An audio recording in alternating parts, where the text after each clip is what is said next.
The children who lived here witnessed their parents being murdered. Their friends next door also lost their mom.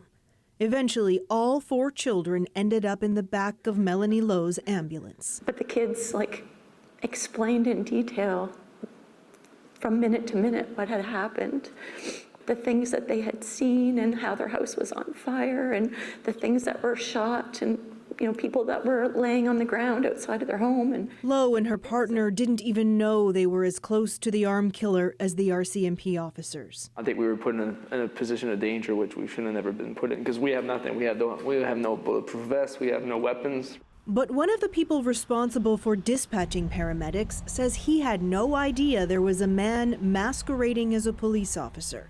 The RCMP told his supervisors not to tell him, he says. Their being our primary concern is not putting them in harm's way, but again, not knowing where the harm is or what it is becomes a challenge.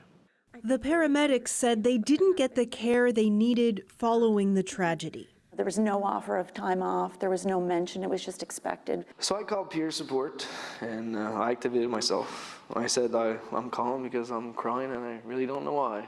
They agree there has not been adequate training since. We're no more prepared today than we were, going on 2.5 years ago.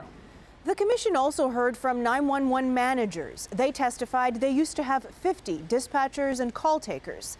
Half of them are no longer working, mostly because of the mass shooting. We realized really quick that the only way we're getting any information is for something else horrific to happen.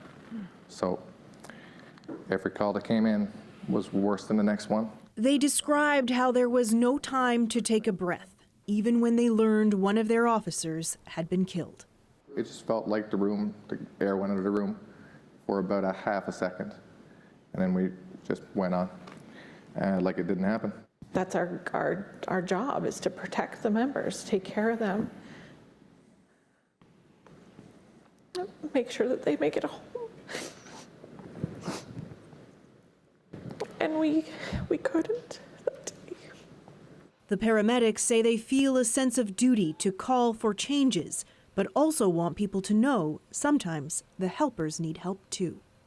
Kayla Hounsell, CBC News, Halifax.